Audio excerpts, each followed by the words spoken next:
starting with Palestine. The U.S. decision to end its decades of funding for the UN agency that aids Palestinian refugees and their descendants is an attack on the rights of the Palestinian people.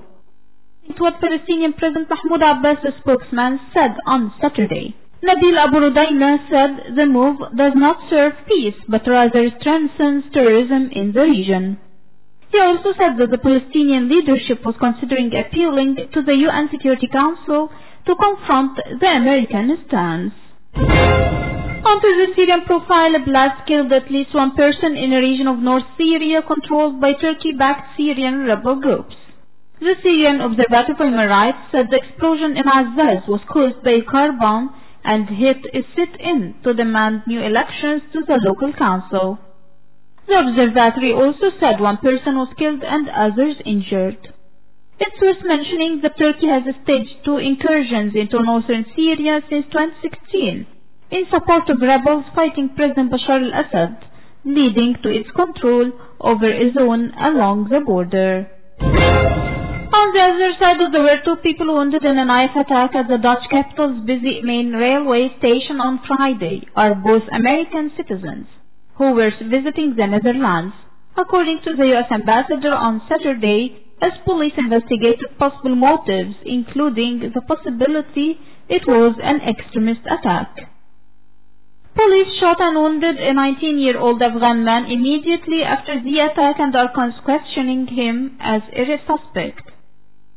The ambassador also said embassy officials had been in touch with the victims or their families, adding that they have serious but not life-threatening injuries. On to Russian-American relations, U.S. sanctions against Russia are counterproductive, but Moscow is ready for dialogue once the U.S. side is ready for talks with mutual respect.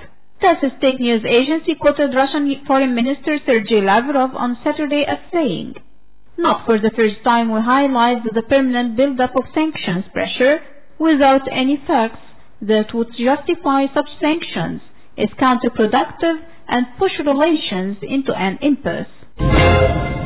In Moscow, Russia's transportation minister says the supervisor at Sochi airport has died during an emergency response after a landing plane careened off the end of the runway into a riverbed and caught fire.